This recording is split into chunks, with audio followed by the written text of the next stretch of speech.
that I definitely, sorry, I'm hitting the live button. We don't have to get to the stuff yet. This is like the preview, right? Someday I'll take all of these fun little, as I'm calling them, previews before we start the thing together and make a, like a whole Friends episode where they'd have like flashbacks kind of. You mean like the real deal behind the scenes stuff? Yeah. But even though it's not like super that juicy, if you think about it, this is me just going, oh, we survived our first winter in North Carolina. And if anybody is popping on, Meat Lover is here. I'd like you all to meet well, first, we're really super excited about Ginger. Guys, if anybody's out there, we got a big brain, like another big brain. This is going to be super fun, but also a big brain that listens and understands the peoples because of massive amounts of experience. That's for a hot minute. Is that Ginger in a nutshell, maybe? Yeah, I mean, I have a lot of retail experience, relatively new in the industry, 3 years. But the vast amounts of the experience, which we'll get into. I'm really excited. But also, could you tell, I wrote like 8 segments, and I'm like, why did I do that? Because I was like piecing shit together from months ago. So I've been a little bit excited about this episode, ladies and gentlemen, because, okay, we're not going to get too much into it. But anyways, we're not going to give all the secret sauce at the moment, but we're going to have a good time. So welcome back. If anybody has been able to get on, because I haven't actually done the sharing I intended to do to, something's technical. Okay, we'll get there. I'm doing that. But if you're new here, hello, I'm Tori. I'm the sales director at Paradise, which is now Paradise Marketing, and we have a Paradise Pleasure product. And then that was running this podcast live stream thing for the last almost 3 years now. And the world has known me as everyone's condom charmer, right? So I'm working some new names. Hi, Erica. And I kind of stuck with the RGB ringleader right now because Paradise Pleasure product is its own thing. So I have to have 2 separate identities. Mm-hmm. It maybe makes it worse or better. But somewhere along the way, I launched this web stream, and we launched the first customizable LED toys. And a lot of you have been on the journey. Oops, as I knock my fancy equipment. That's not nice. You guys have been here for the journey or the glow up. Because puns. So thank you for that. When I started this whole thing, it was me talking to the ether because nobody was talking about what I wanted to talk about. And y'all kept showing up. So thank you. But did you ever imagine that so many of you would talk back? This is, I don't know. Now we're in this like beautiful cycle of like, the more you give me, the more I'm going to give you, right? I don't know if it's toxic yet or if it's beautiful, but here we go, guys. Today's guest. Oh, also, if you didn't get to see earlier, my lover, Ryan, the meat lover, also, he is backstage because he's going to help me do fun things with, like, look at all this great, these great little pop-ups we're getting and information. It's going to be great. It's like timestamps, but in live, it's like timestamps, but in live time. Yes. Fun things. Okay. So here's Ginger. She's someone who sits right at the intersection of what gets made and what gets sold and what actually succeeds. So if you're new here, you know I love the word integrator. Somebody who oftentimes maybe takes on more than they need to, but I always want to give spotlight to those integrators because it's also kind of like nothing moves if that person doesn't have the things they need. And sometimes that's often from so many other different departments. Mm-hmm. So Ginger, she's here. Super senior director of product management. She oversees purchasing and product development and private label, and she has to make a lot of decisions all the time. And just so much of the vast experience. So Ginger, thank you so much for coming. Thanks so much for having me. I'm super excited to be here. Oh my God, it's going to be so fun. Okay. So I'm going to let you just take us back. How did you get here? And what made you stay? Yeah, absolutely. So I've been in the industry for 3 years now. and just celebrated my 3rd anniversary here. And before, I lived in Congratulations. Pleasure Products, which has been amazing. I did Urban Lifestyle, which is all like athletic wear and tennis shoes. And I ran a company up in Baltimore, and I did that for about 7 years. And I loved it. Like, you just are really meeting the people, which I love so much, and getting the feedback. And you can really see like some movers and shakers like Nike and Adidas and all those guys like really doing things. It was a great experience for me. But I started looking around because I'm from North Carolina. My family lives in North Carolina, and I kind of wanted to be a little bit closer to home. I feel like I've proven a few things to myself along the line. And I just was looking on LinkedIn, and I saw something. I was like, oh, well, let me give him a chat. Let me talk with this. And just from the first interview on, I was just like, I really feel like this could be a great place for me. Just, I love the creativity. I love the fun. We don't take ourselves too seriously, but at the same time, there's a lot of data that goes into everything. And so it was just this really nice balance. And I enjoy being in an environment where I feel like, we're a nice sized company, but everybody collaborates across the entire building, right? It's not Oh, that's just like great. super corporate. We're not sitting here going, oh, let's talk about these tenths of a detail on what this number is. It's how are we going to make our customers happy?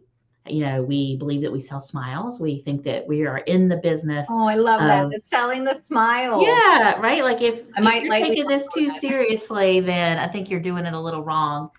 And I have seldom been involved with a company that is as passionate about the history and, really what we have done with, women's reproductive rights and sexual freedoms and freedom of speech and all of these things that this company is really based in. and So not it's just and not very in like, empowering for me. and it hasn't happened in like what some companies are 200 years old, or let's just say in the Yeah. 100 years of industry. It has not been that long, and it's crazy to think that a lot of shifts you're seeing in the industry, especially in the sexual wellness side, have literally only happened in the last 10 years. Yeah. So that's a great point. I always found this industry very interesting because of the there's still room to grow in so many different spots, but also there's room for a lot of great stories, a lot of great product, a lot of great people to come in, because not everything is so traditionally corporate. It's a lot of family run businesses. Right. And yeah, people that have gone to jail, done so many sacrifices, freedom of speech, just to have their retail locations. Yeah, I mean, I think it's a really great mix of like the hustle culture and still, I mean, we're employee owned, right? Like there are people in this building who work for me who have been here for more than 30 years, and there are people in the building who've been here for more than 40. So Insane. it's almost Like in a great way, insane. Yeah. Like the actual concept of like, we want you to be here and we want you to retire here. It's not necessarily a model that's promoted these days, right? It's grab a company, build a company, merge with a company, sell a company, make the money, right? Yeah, I mean, and look, and I'm not gonna, that model works for some people, right? Yes, But yes. for us, it has always been sustainable growth. What can you do? What can you make better in what you're doing? It's not just about what's going to be the quickest thing and where we're going to get to. What can we do to make sure that our consumers are still experiencing what they want to experience, from the quality of the product to the interaction? Our help desk is local, right? It's in the building. So we have multiple schedules. So it's pretty much 3/4 of any kind of day. You can get hold of an actual person inside the building to answer questions. We still have a lot of customers that call in and they're like, "Who, can you tell me more about this product?" We have people that do that. That's great. Yeah, I didn't even know that was a thing still. That's pretty fantastic. You learn something new every day. Did you hear that, guys? Yeah, I mean, they have like the little chat thing, but if it's something that they're like, oh, I need more information, then a live person's on the other end of that. So it's definitely a different setup than what you see in a lot of them. Oh, that's very much what the old school Zappos right? He trained everybody to just help till they were done, right? So I think one of the examples was, and they were using chat, but still it was like, hey, can I help you with anything else? Well, actually, I have a trip, in the area. Do you know any good pizza?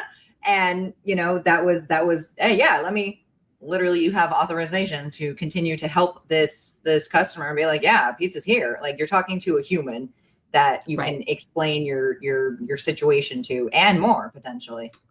I just think it's important in this industry because, some of this product, when people are using it or seeing it for the first time, maybe they're embarrassed. I think that's one of the great things about an in-store experience where somebody's really able to like help do the education part, or, ooh, you might like to use this with this over here, or, you know what, I've had one of these in my room for forever and this is going to be great. It's my go-to.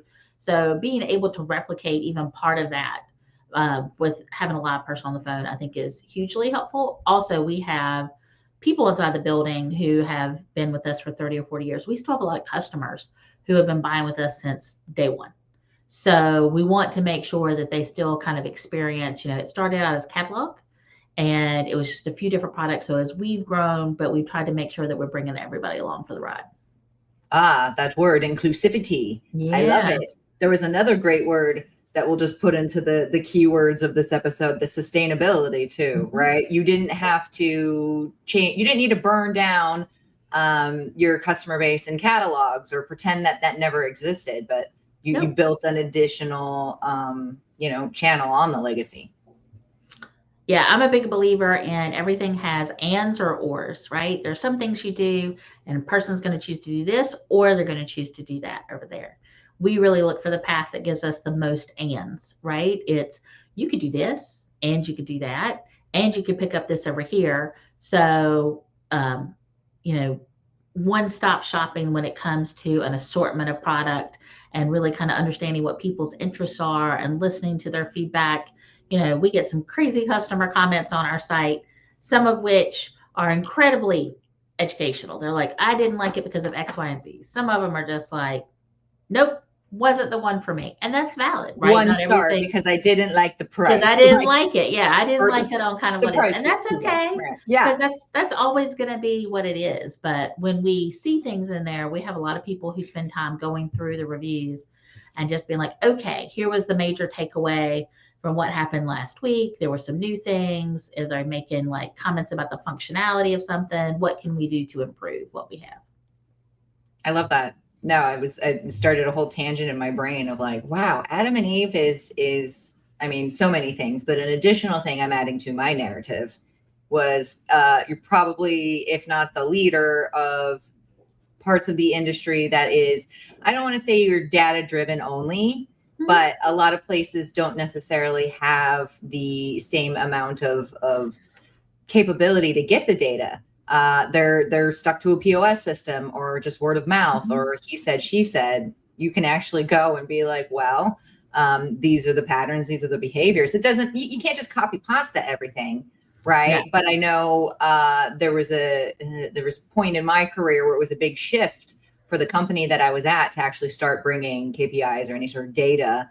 They weren't necessarily corporate people before that. So it was always a struggle to get kind of information like that. And you guys, oh, hey, we've had it since day one, right? Like you need it from the catalog. Do you need it from state? Do you need it from zip code? Are you looking for things that are non-latex or whatever it might be, regardless of if you thought you were going to need all those things yet. Correct me if I'm wrong. You guys are still the number one on Google on SEO for any sex toy, anything.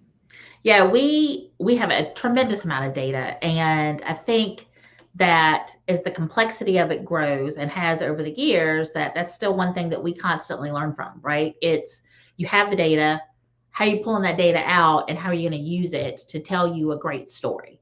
Yes. Right? Like, storytelling is not just marketing.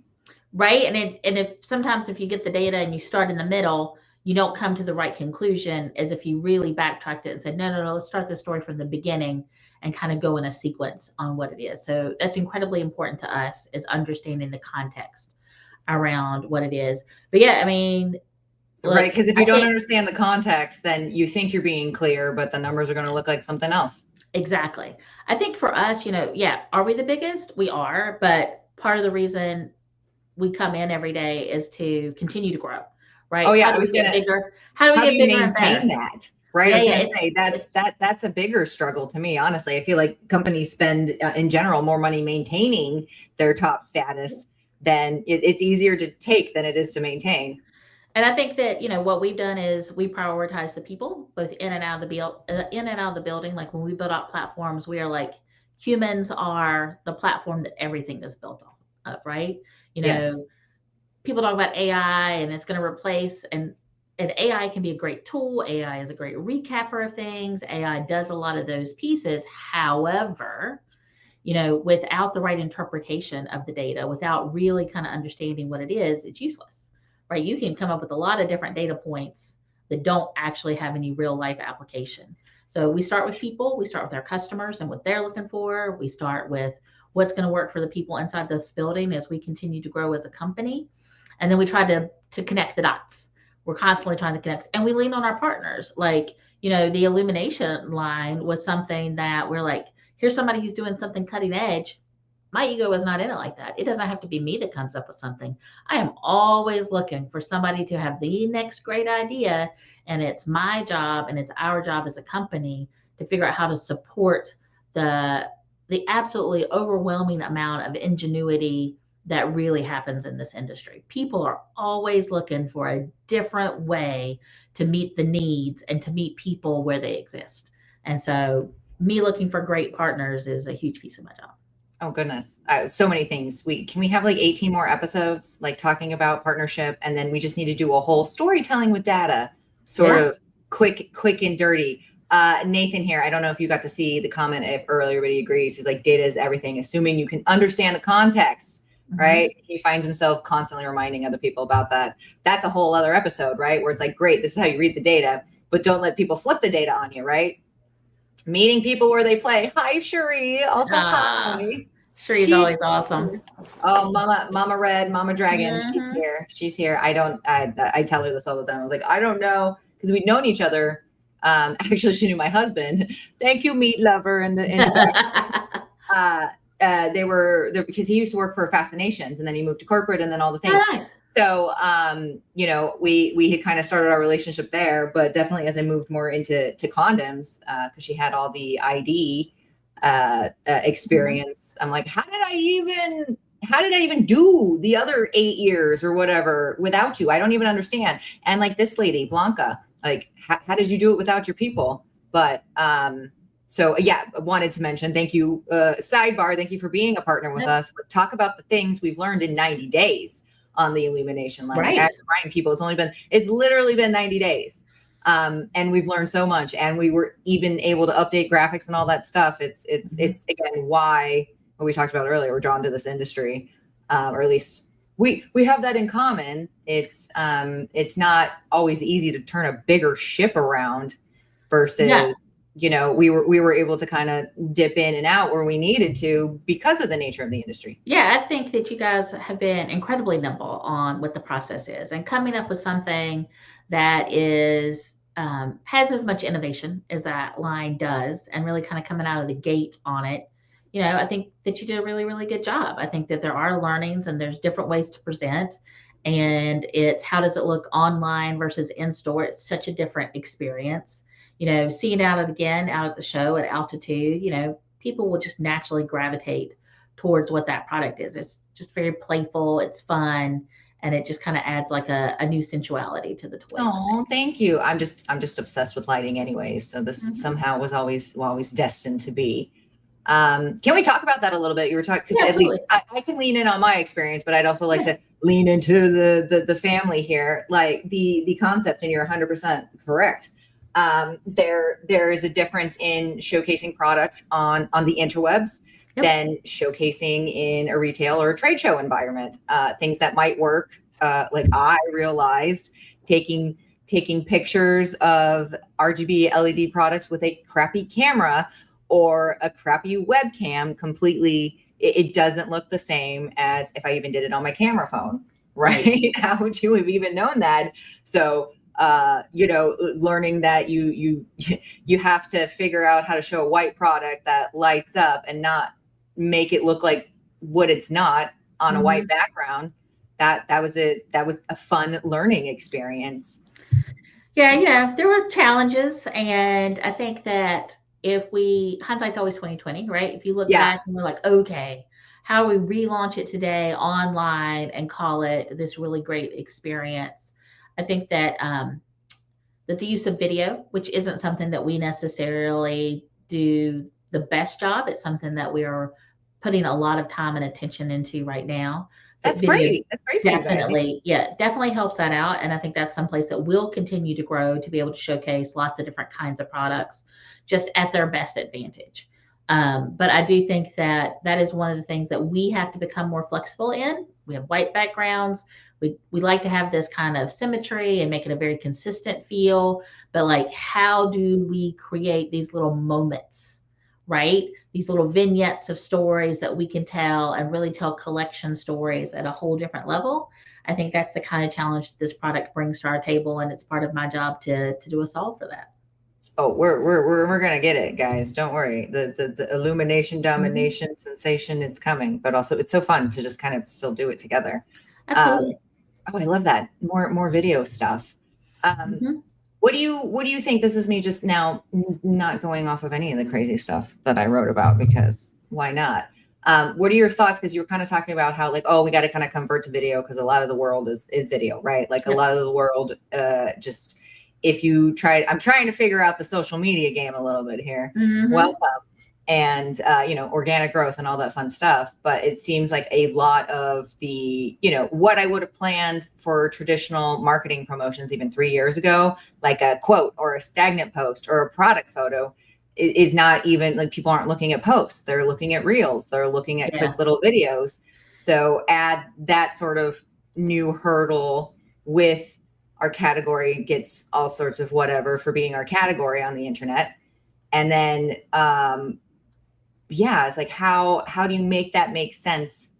It's a struggle. I don't know where I was going with this. It's there's I nothing. just wanted to like, what do you think? Are you going that way? Do we all need to start just Instagramming and not sending sell sheets? Like, No, is it all I think user generated content? There's gonna be a back and forthness of it. So when you think about the in-person, there's really no replacement for that in-person. You're touching, you're feeling, right?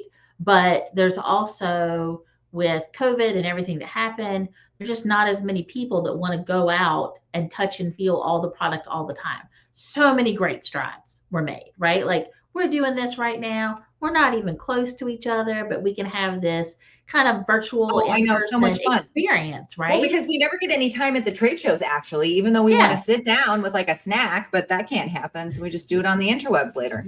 Right? Like, it just becomes like this whole thing. And I think that short form communication, right, this is just the next leap. Like, we all went from talking on the telephone, right? I can remember talking on the telephone with my friends after school, like, ooh, I talked to on the kitchen floor because the cord didn't go far enough. Because they only went so far. And then there were or don't call me till 5 because my minutes don't kick in. Yeah, right. Like, people had pagers, which who knows what that even looks like anymore, right? And then it was cell phones and bag phones, and now we text. I mean, people are like, why are you calling me? Is there an emergency? Yeah, right. Because this could have been a text message. Or if you accidentally call me twice in a row, I think it's an emergency. So I'm going to be like, oh my God, what is it? And they're like, nothing. And I was like, oh, well, I'm on a call. I thought you were dying. Okay, bye. Yeah. So, I mean, I do think that marketing has always had an entertainment value, right? When you look at the truly great ads from the past, they wowed, they entertained, right? They just captured your interest. And I still feel like that is going to be the purpose of marketing. But I do feel like that the customer now wants this blend because they want so much information, especially in our product categories, that they need to know, like, what am I going to put on or in my body? What is the process that is going on here? What materials are being involved in what this is? Because, there's just a proliferation of products that are People out want there. to be prepared. They want to be prepared to Yeah. ask questions instead of, figure out what experience they're looking for. Yeah. So I think that that's definitely going to be a piece. And I think people have always been like, why do I have to figure out how to recreate the wheel? Why can't somebody be like, this wheel was built for you and it's going to be the perfect wheel for you to have in your repertoire? So I think that it's just a combination there. I mean, video just really kind of plays to that. It absorbs a lot of information, helps a person absorb a lot of information incredibly quickly. Okay, so everybody, I'm just going to start sending like a video. It's almost be Marco Polo, but in email form. I'll be like, hey, instead of me sending all the things, checking in, here's your clips. How are you? And just in a video, and then you just watch it. Although that wouldn't be very efficient, but I feel like I kind of want to do that. It might make more sense. People might understand me more, right? I don't know. Get a lot of engagement. Well, and then we can talk about the burnout if you want to, because I know it's doing, it's whatever. It is the wheel. I'm waiting for the other side of the pendulum, but there are times that I absolutely resent my phone. Like I don't even want to look at it. I don't even want to call anybody on it. I can't even talk anymore because the minute like something's gonna pop up, something's gonna want something from me. Even if it's just a reminder for me to take my medicine. I was like, you are so goddamn demanding. I had to get rid of my Apple Watch for that. I was like, the Apple Watch was too much. So, because it followed me everywhere. There was no even just putting it down. So I converted over to one of the rings to kind of keep in track with my fitness and everything else as opposed to. Yeah, I want to look into those. I'll call you later about that because I'm still on the watch and it's broken. But my cat tells me things and my little stress cat, it's amusing. Ooh, we got a live one. Sheree wants to know, how was your experience in fashion, or how has your experience in fashion impacted your perspective approaching pleasure products and wellness? So I personally feel positively about it because when I first got here, I've always had experience, not just in apparel, fashion, and shoes, but also like a ton of accessory experience. So I worked with a company that did a lot of jewelry. So jewelry has a longer lifespan, right? But trends, they come and they go. And I really feel like that was kind of like no, you just build a great thing and it's going to sell for forever. And to a certain extent in this industry, it does. I mean, you can look at some of just the most iconic toys. They're not new. They've been around for a really long time. They have great technology behind them. Do they update the finishes and the treatment? Absolutely, they do. But it's just they also, have to change their packaging and everything. But it's still great product, but it still needs to evolve. Yeah, right? They still have to kind of evolve with what it is. But just taking a look at it and just even understanding that, the color that was popular 10 years ago, well, that's not the color that's popular today. And the more that you can change it up and make it a different experience for the different kinds of people, like what a millennial is going to be interested in and what Gen Z is going to be interested in is going to have two different aesthetics, just from what's realistic and what's not realistic. Some people want things that they could be like, you could go into a bathroom and have no idea what was sitting on a countertop in there. That's the look that they want. They're very discreet when it comes to being able to have things. They don't want to have to feel like that they have to put everything away in a closet. And then you have other people and they're like, I want as close to human anatomy as I can possibly get. And what this is, and they have no desire to leave it out. They do want to put it all away and have a lot more separation. And so just being able to go, look, they still need the same kinds of things. They just want it served up in a completely different way, and identifying those trends, I think is something I've been able to kind of bring into the office building that they didn't necessarily have before. Oh, like your brain is already formatted to look for like trends and categories like that because of the vast smarty pants experience. Right. Again, kind of going back to your point, like not reinventing the wheel, but you have that different lens that you could bring the correct sort of a filter to things that your brain's already trained to. Yeah, we talk about the sizzle, right? In the industry, like a lot, everybody likes to talk about the sizzle. And the sizzle, so the comment that was up there earlier is so true. The sizzle has changed so much over the years. Like there was the commercial, like we wear short shorts commercial. I remember that commercial when I was growing up. If that commercial aired today, we wear short shorts, right? People would just be insane Oh, no, about right? Some things what that that went on. is. Well, and I just, not just a while ago, Yep. watched the documentary. It was what was it? Tyra Banks Oh, and America's Next Top Model. That thing was so, insane. so right. Does not hit, but Yep. everybody was obsessed with America's Next Top Model. Blanca says that as a parent of millennial, she can tell you that she owns nothing phallic and all of her stuff, they're all just like trinkets. Yep. And very fluid. Yeah, my daughter turns 30 this year, and her aesthetic on what she is looking for is just 180 degrees. It's very different on kind of what it is. And so I think it's just important to understand your audience. I think you really got to make sure that when you're out there and you're looking, and that's why I look for different partners, because they each address like this different place. If you think of it as your closet, right? And you're like, okay, I have my Monday outfit where I need to look a little bit this way and kind of go with this. But then by the time you get to Friday, everybody's looking to like let their hair down a little bit. So it's not that it's not the same people, but you're catching them at a different place in their life. And what they want in that moment is going to evolve and change. So you got to change with it, right? And at the same time, still respect the fact that there are going to be people out there that they want what they want.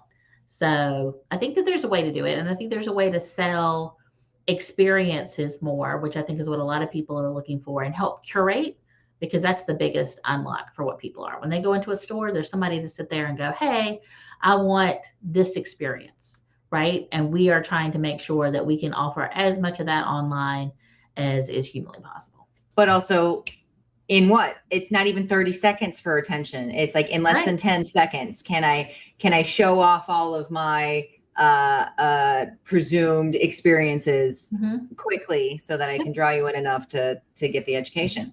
Yeah, our job is to help them get to what they want as quickly as possible. Nobody has time to play around.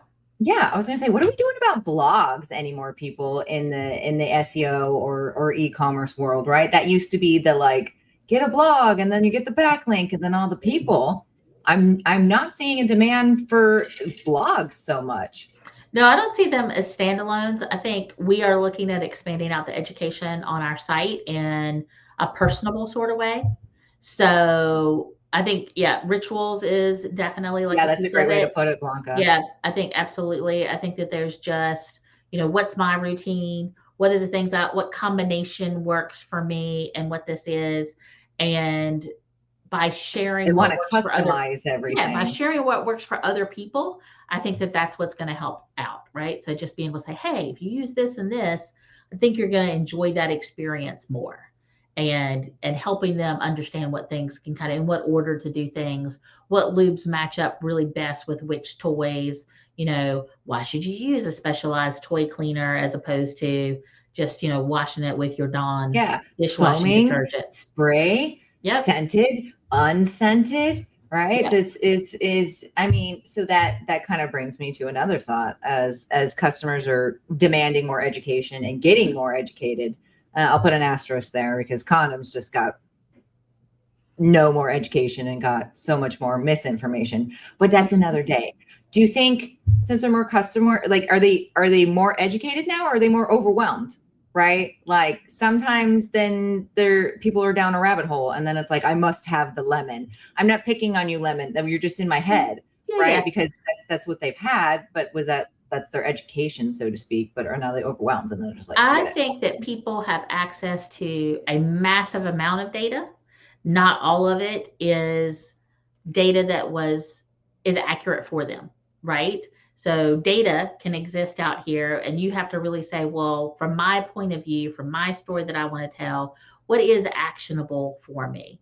And in some of these cases, it's not that the data is wrong. It was just a very specific set of circumstances that led to what it is that they were saying, and a completely different experience for somebody else. Right. Gotta understand the context. Yeah, I think you do. And I think shopping by experience or shopping by what solves for a problem is going to be the next step in what it is. The amount of conversation around menopause, just as an example and a topic, from 2 years ago to today is night and day. Right. Well, even in just my own perimenopausal journey, it's like, what? We don't know this? Yeah. We don't? Yeah. And I think a lot of these things, I don't like to use the word symptoms because I think it sounds very medical and kind of what it is you're doing. But, that's a piece of it. Like when you have a problem, when you have an issue that you're trying to solve for, that's what people want. People want to be able to go in and be like, I do not feel good down here right now and would like to feel better. What's going to help me out with that? And Yes. then it's how do you get, well, why don't you, right? How do you get to the whys of what it is they're doing and then offer them the Yep. best You got to do solution? find those fact finding questions, Yep, but do it quickly on yep, e-commerce and absolutely. no thinking.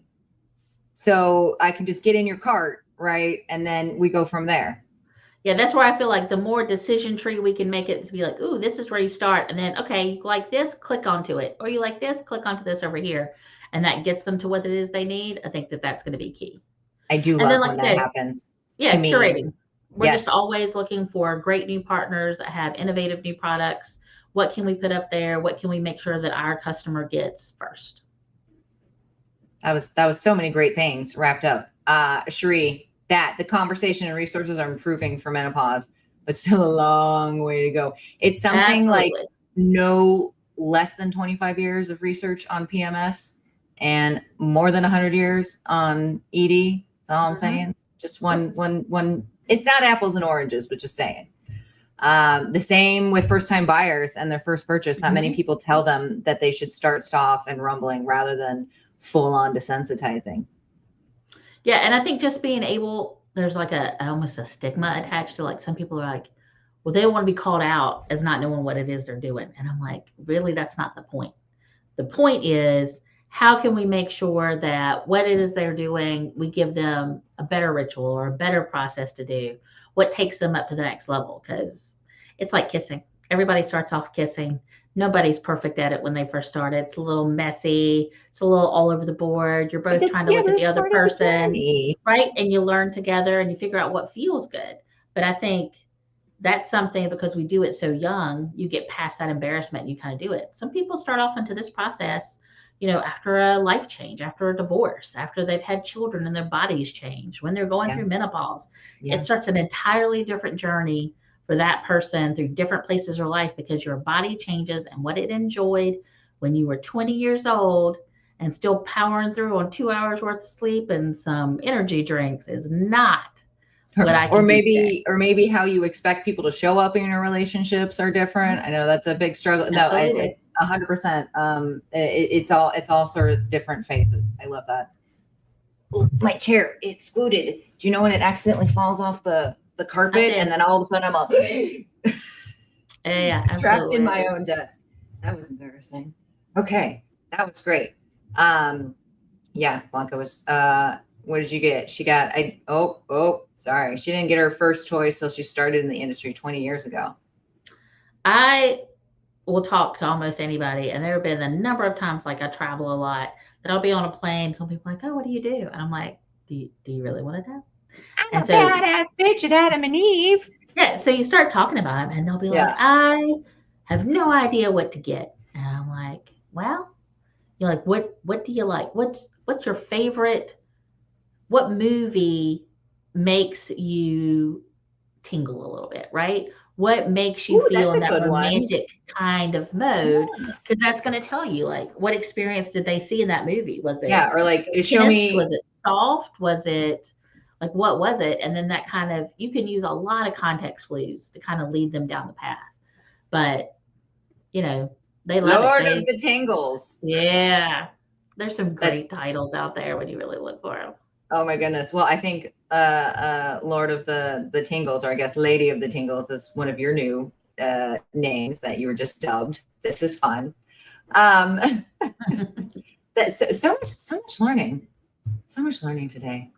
What do you think? What's a big mistake that people are missing when it comes to, or maybe not mistake? What could people do better? What's something people should adapt about all the vast things we talked about, right? Like, maybe we're really missing the ball on data, or we're still really missing the ball on, like, our customers just want to be heard. most of the time, regardless of if like you immediately can do something about it or not. Yeah, I think use in the context is still a big miss. I think people tend to learn how to say things from social media or from a movie, right? We all talked about how the porn industry has really impacted people's perceptions of sex through different stages, right? Like that's always been a big piece of the conversation, but all those things are what educate the vocabulary around all of these products and everything else. And so they use that. And somebody mentioned like rumbly versus desensitizing, like understanding what that even means and building the common vocabulary to me is still a big miss. So you can say that that it's is a great data, point. right? You can say that it's data, but somebody comes on and says, I am looking for something that just blows my mind, right? The perception is, oh, they're looking for this big, massive They want experience, power. right? But in a lot of cases, if you ask them like 4 more other follow-up questions, what you find out is it takes them longer to warm up. They aren't going to do well with the toy that tries to get you from 0 to 60 in, 2 seconds or less. They need something that's going to kind of warm up with them and take them on a path. And, what accoutrements, what kind of accessories, right, do they need with this? Because I think, uh, smut books like Book Talk, right? Oh, There's don't so even many get me audio, started. so I would many rather, audiobooks. I wish I was a book talker, but here I am. Oh, well, who wouldn't want to be a book talker? Oh my That God.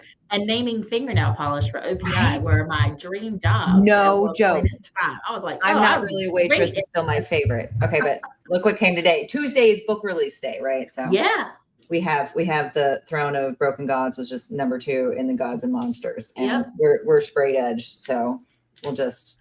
I'm just saying, like all of those things, audio, like there's so many little add-ons to the experience which create. Yeah, again, it's the whole Yeah, experience. they create this mood, and if you And just that listen, does include lube and cleaner, guys. I know if you're selling a toy, people think it's just like that was the experience. And I know you did a lot of hard work to find the precise device that your customer was looking for, but they still won't have that experience if they don't know how to take care of their toy. yeah, and there's serums today. Like, look, And then I don't they'll leave get the house without you an sunscreen on, outfit, right? right? And they're like, yeah. There's all these things that I'm willing to pay money for to put on my face. I would like to think that I take care of all of my sensitive pieces to that same degree. I know. But in general, she people are doesn't like, get the same amount of skincare. yeah, there's a soap in a shower, and that's pretty much the extent of what most people go through. And that literally as your body changes, there's so many things that like, oh, I feel like I have flaky skin on my face. I'm going to put this on because I don't want to go out without this, beautiful, smooth skin. Like going into any sort of experience with your partner, like go into it and set yourself up for success, right? That is what we should all be doing. Right? Communicate, but also make is sure you find the lubrication. things that work for your body. Yeah. And it's okay if you don't. And guess what? It's okay if you don't know those things yet. That's right. Ask the questions. That's a big thing I think is also being missed right now. Yeah. I have so many things with condoms, but definitely in the condom space where it's there's a lack of communication. They don't want to talk about. They don't want to sound needy if they are asking for condoms, or somebody assumes that somebody else doesn't trust or is abusing the relationship or cheating if you ask for safety. So I'm like, it's I don't know how to help folks. I'm just the elder millennial over here saying what happened to communicating. That used to be part of and maybe it's not. Like again, I've been in this industry too long. You guys tell me, but isn't that part of the journey and the process is like leaning into your partner and getting vulnerable and being like, hi, let's and find out what works for for both of you. But I think there's just a lot of miscommunication, bad perceptions that are out there. Like when it comes to condoms, number of people who are like, oh, I'm not going to be able to. I'm not going to feel anything through that. And I'm like, are you kidding me? Like, well, you want it, but also, chlamydia, you'll feel something. Yeah.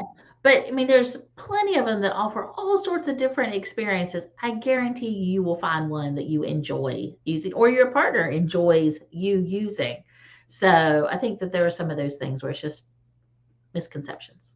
Yes, that's why I'm like, we've got now there is no sex education and there's no budget for, Planned Parenthood has zero budget. I would be selling them, right? Like the government is just not passing them out right now. And now we're looking at potentially some more troubles with getting the rubber, so to speak. So it's just like fueling the fire. I don't know. I'm just saying what I'm saying, people, but it hasn't been great. And then now we have I'm hearing a whole generation of people that are not having physical sex or sex with themselves. So I'm worried about what's happening in the Houston and the people that don't have the education and things spread. But I think there's a lot of things that get missed, and that would be one of them. Kind of like, what are we reading the same book, but also are we speaking the same language? You might think you're saying the same thing. How many times that happened? Like with my boss, I'll say something about the table, and really we're talking about the Excel sheet or something like that, and we're saying the same thing, but now we're confusing each other. Yeah. I think the little blurb that came up, protection is sexy. I think that that's just something that we all kind of need to own, and it's not just your protection; it's protecting the entire community that you're interacting with out there. So, 100%. Oh yeah. Oh, that's an ugly statistic. Yeah, unfortunately, it's true. There's a whole, Ryan actually sent these things. There's a whole like TikTok hole you can go down because there's no other information, and that's where it's getting posted. Or no joke, it's especially in Houston right now, it kind of moved from Atlanta. You go walk into your nurse, and the anywhere in Texas, you could just say, hey, I was in Houston, or just Houston, and they are running the full panel because they are finding, we're not just talking about the STIs, people. Like, I'm not trying to shame anybody that stuff happens. I get it. And a lot of these situations you can come back from. There's medicine. The important part is just like, make sure it's not just your health, but kind of what we talked about. It's not getting anywhere else because people don't know what they don't know. But syphilis is one of those ones that it takes a very heavy toll. And there are some things you cannot come back from when it comes to syphilis. And it is very hard to diagnose because one day it could be a headache. The next day you feel like your armpits smell. And then another day you have zero symptoms. It is such a mimic or disease. You can't find it. Okay. That was like my quick little PSA there. It's needed. I think, it's needed, and it's just a part of education. And I think that's what we're all here for is, right, just kind of add to the educational content that's out there and help people have their best experiences. Blanca, she's all, what? Planned Parenthood has no access? I wouldn't say access. It's nobody has the budget. So if anything, they're calling me to see if I have any freebies, and I'm calling my suppliers saying, hey, I need this for Planned Parenthood, but I need it free. And it's kind of like, well, where are the bids? It's non-existent. The government has not decided to spend money on those things at the moment. So it just is what it is. Yeah, I was like, we've inherited it. I'm not saying somebody did it right or somebody did it wrong. It's just where we're at right now. And also, Blanca says she's been doing some research, and she's a little overwhelmed, but she's intrigued with all the balms, lotions, and perfumes, which, I love liquids. This is very exciting. Do you think kind of liquids have, I'm hearing that commodities and liquids are kind of keeping the people coming back, right? As consumables do. Do you think that's the next wave of trends? Like, stay with our lubes and our lotions and our fun rituals, or devices or DVDs or rubber are going to make a comeback? I think there'll be integration on what those things are. So like if you just compare it to the beauty world, right? And you're like, oh, okay, red light therapy on your face, that's just a huge piece. We're already hearing about it in the wellness world because pieces of your body's skin type responds very similarly. I think that when it comes to the liquids, that the education and the ingredient decks are just going to become more and more and more important. So it's the same way when you can go in and you can buy a perfectly good liquid that you're going to use as a daily moisturizer on your face. But then once you really get into it, then you're going to be like, oh, but for my particular skin type, right, this is actually going to work better, or I'm sensitive to this product, but work really well with this one. It's all of those kinds of things. scent plays into it. Some people want no scent whatsoever. Some people definitely want a scent that is there. When it comes to intimate things, you can have flavor options that really come into it to kind of add even more pieces on top of what that is. And we haven't even started touching on there are people who really only want to deal with organic product. So, and sometimes the word organic does not mean what people think it means. It doesn't. And customers are reading the label more than ever, which is great for me because I'm like, yay, people are talking my same language, but no, I want to be part of the conversation. I'm not trying to be like, mer. I'm just like, right. Like my favorite, Excedrin migraine and Excedrin extra strength. It is the same formula, but it's targeted for different experiences, so to speak. Right. Like, no, it's good to kind of know those things. Yeah. So I think there'll definitely be some integration. I think there are some, like whether it's Kegel or, prostate experience, things that are like that play well with what all of these liquids and the serums and things are, and kind of help build the muscle structure and kind of work around the experience. But yeah, I feel like toys are not going anywhere. We're all going to always love a really good toy. But I think in the wellness place, I think that improving your physical wellness through topicals, probably even more so than supplements, is where I am seeing it go. Well, hey, thanks for the insight. And I think I agree now that I'm like, playing the reel of what I've been seeing in stores. It's definitely not like, yeah, toys are not going anywhere, but I am seeing more space being dedicated to lube and accessories and more condoms. Thanks, guys. Yay. But it's as you said, how do you get the right information in front of the right people on the right time? Also, right. Blanca says that there's an edible perfume called Hot Sauce. HAUTE. So, and it's edible. So, yeah. I mean, yeah, there's some fun things popping up.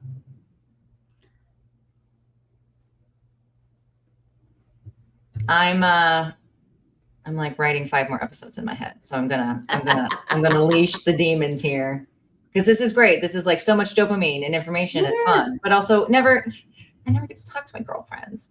And also I live out here now. I don't have any local friends. So all my friends are on the internet. So welcome, or in this case. Yeah. No. I think that there's so many conversations you can have about all these things. We could probably go on for a million years. I love it. We'll keep the conversations going. But people out there, if you want to be part of the conversation or have other questions or want to work on partnerships or need advice on data, like reach out. It's our industry. We got to protect it somehow. Absolutely. So as times get tougher, like, let's collaborate.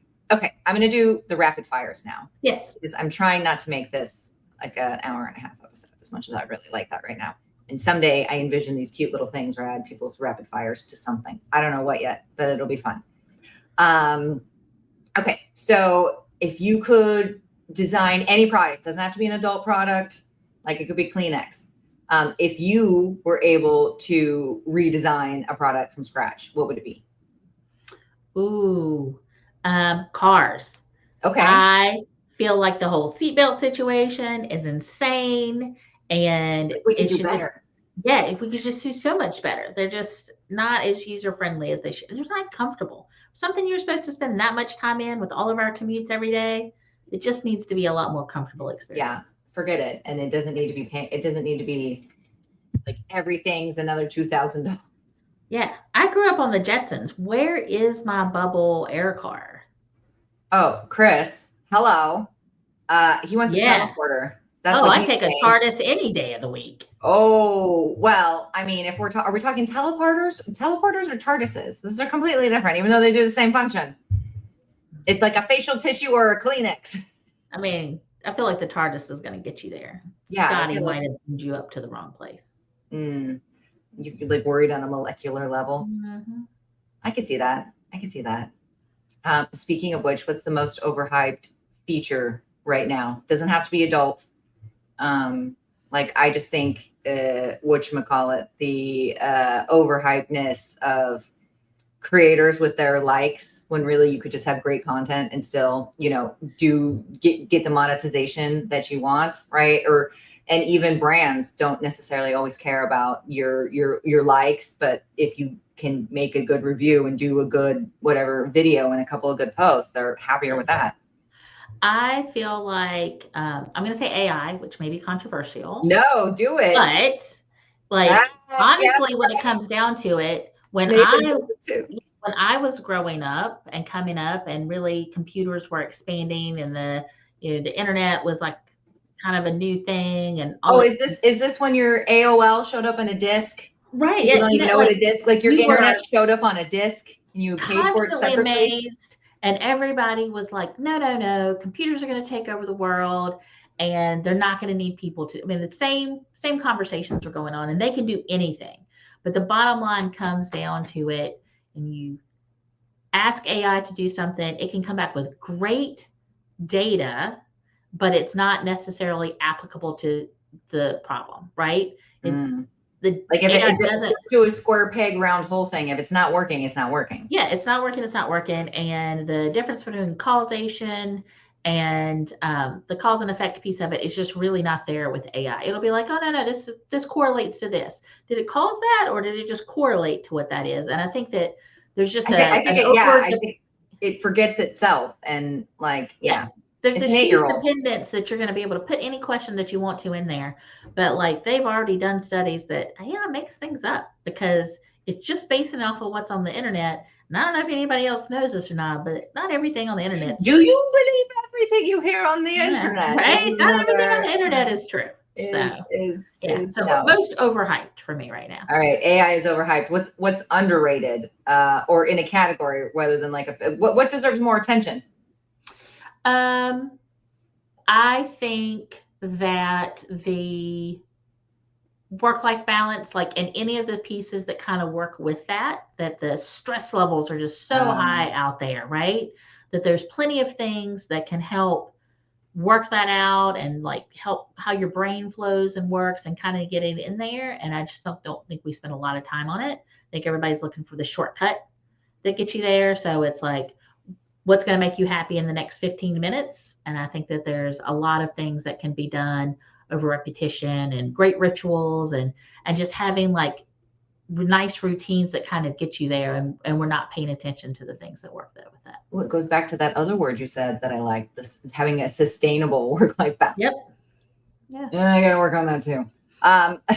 Faster to market or better to market? I'm always going to say better, because I've seen way too many people who try to get there just the fastest because they were trying to beat somebody else there, right? And in that effort, then they either get overshadowed because the other person took a little longer and were able to present better. It can be exactly the same thing. But if it's presented in a way that people find it easier to understand, or it's more compelling, or it just looks more authentic. And I think in that rush, we do lose the authenticity of what the story was. Right? The story is still important. The story is still important. And I think if there is a story to tell, taking the time to tell it is just the best way to go. I love that. Okay, last one. If you had to run one of the retail stores tomorrow, like poof, got to do it. We don't know why, just have to do it. What's your first move? Like I'd crank up the music. You're never allowed to do that. But like pretend it's your day to run the floor. Right. It's just kind of like, well, I'm Ginger. I'm running the floor. Like this is what's going.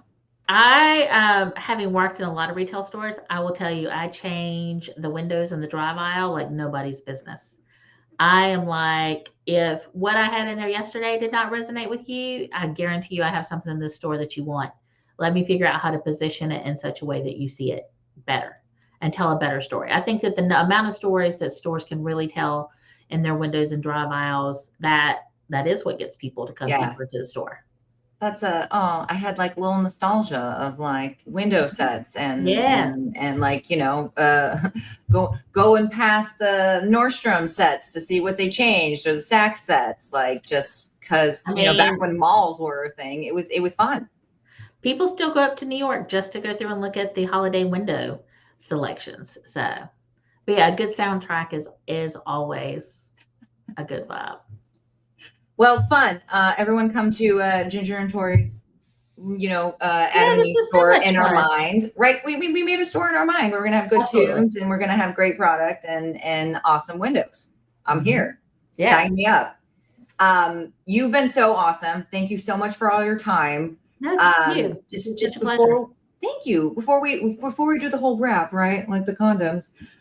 If you have any sort of just wisdom you want to leave the audience with, or just, do your mic drop and let people know where they can reach out if they have any questions on Adam and Eve.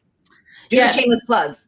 Yeah, LinkedIn is always a great place to reach out to me. I do try to go on there and then just interact with people. And I love to read the really interesting articles and kind of see the different things. So Ginger Vickery on LinkedIn. I'm associated with PHE, which is the parent company of Adam and Eve. I think if I had any words of wisdom, just in general, I don't believe that you have to change who you are to be successful in life.